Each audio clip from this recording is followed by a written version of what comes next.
que vous appelez la conscience, en fait, c'est votre esprit qui n'est pas intérieur à votre personnalité, mais qui est extérieur. Et qui peut venir, qui peut entrer, qui peut prendre le tout.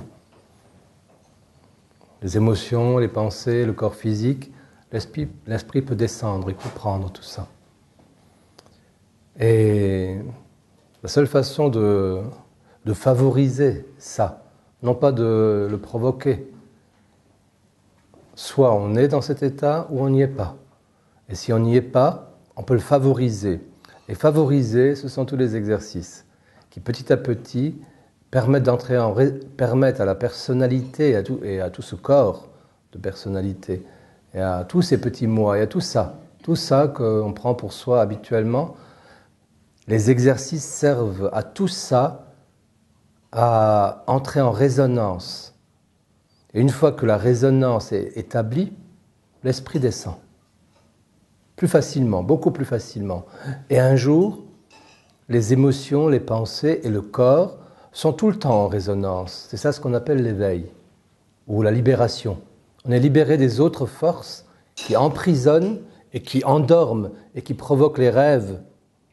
Et une fois que ces forces sont disparues, ce sont les forces nafsu en réalité, quand ces forces sont disparues, ou quand elles sont à leur juste place, à ce moment-là, l'esprit est toujours présent. Dans la veille, dans le sommeil, dans l'entre-deux, il est tout le temps là. Il est là, il a pris possession en fait de ce qu'on appelle habituellement moi. Et tu ne peux que le favoriser. Et le favoriser, c'est d'une part ce travail de nettoyage et de libération, autrefois on disait de purification du corps physique, des émotions, des pensées.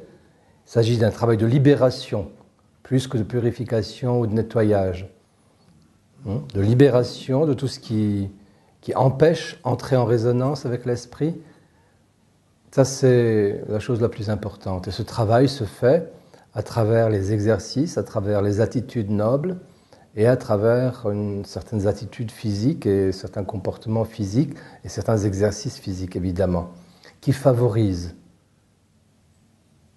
Et en même temps, il est nécessaire de découvrir, c'est peut-être une chose importante autant que ce qu'on peut faire, c'est arrêter de faire tout ce qui ne rend pas favorable, tout ce qui est défavorable à cette résonance avec l'esprit. Les attitudes négatives, par exemple, sont défavorables. L'esprit ne peut pas venir quand quelqu'un est dans une attitude négative. N'occuper son esprit que de pensées frivoles ou de considérations intérieures n'est pas favorable.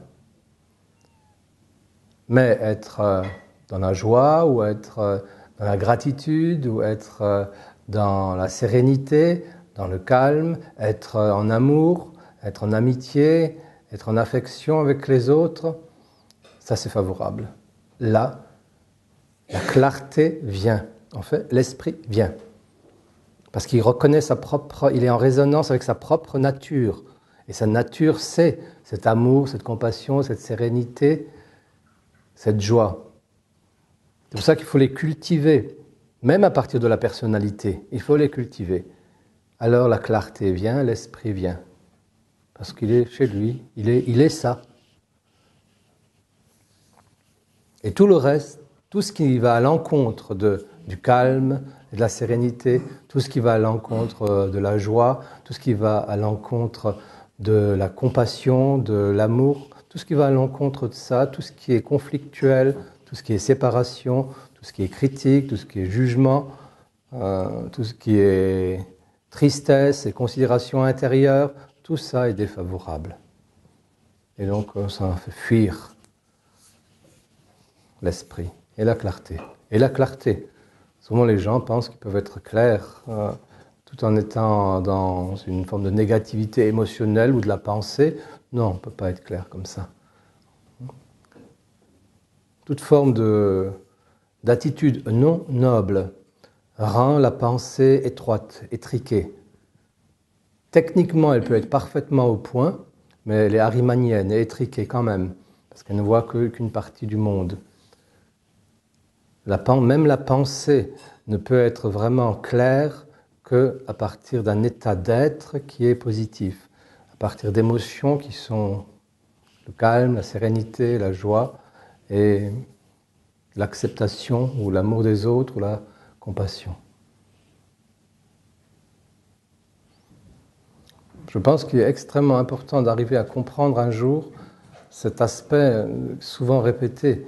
Qu'est-ce qui est favorable à ma libération, à mon éveil, à ma réalisation, et qu'est-ce qui est défavorable? Et puis dans la vie, il faut regarder sa propre vie et extérieurement, vraiment éloigner tout ce qui est défavorable et pratiquer extérieurement tout ce qui est favorable. Ensuite, il faut regarder à l'intérieur. Qu'est-ce que je fais intérieurement dans mes émotions, dans mes pensées, qui est favorable et qu'est-ce qui est défavorable? Et je fais d'autant plus ce qui est favorable et j'éloigne ce qui est défavorable. Et ça, c'est sans aucun doute le chemin le plus rapide.